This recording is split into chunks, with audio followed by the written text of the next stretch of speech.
In the heart of Africa, two fork-tailed birds were born, Ayo and Kato. Ayo ruled the skies, while Kato found peace beside the river. Pride divided them. One chased clouds, the other sought calm waters.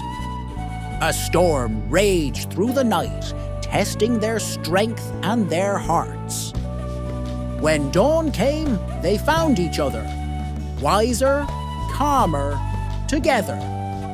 Never envy another's path. The sky and river serve the same sun. When the sun rose, the birds flew home. The village cheered, for harmony had returned to the sky. Ayo taught the young ones to fly without fear, for courage is born from trust, not pride.